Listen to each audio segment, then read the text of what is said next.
Hello viewers, welcome to my another video.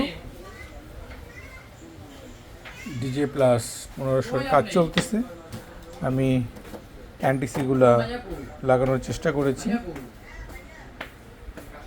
তো এখন আমি একটু লাইন দিয়ে আপনাদের দেখাবো যে মেশিনটার কী পরিস্থিতি।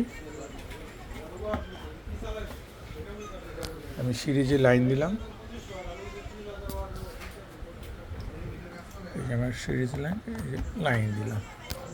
এখন এই যেখানে সুইচ দিলাম, দেখেন এই যে 100 ওয়াটের বাতি যে পুরো জ্বলে গেছে, দেখেন এই দেখেছেন। তো মেশিন ফুল শর্ট অবস্থায় আছে। তো মেশিনে কী কী সমস্যা আছে আমি সামনের দিকে যাব আর আপনাদের জানানোর চেষ্টা করব যে এই মেশিনটায় কী কী সমস্যা ছিল। প্রথমত এখন তাহলে পাওয়ার আমার চলে আসছে, কিন্তু মেশিন এখন short. Thank you for watching. আমার সাথে থাকার জন্য অনেক অনেক ধন্যবাদ। যে থাকবেন, নিজেদের শরীরের যত্ন নেবেন। অনেক অনেক ভালোবাসা, শুভেচ্ছা। খুদা হাফিজ। দেখা হবে নেক্সট ভিডিওতে।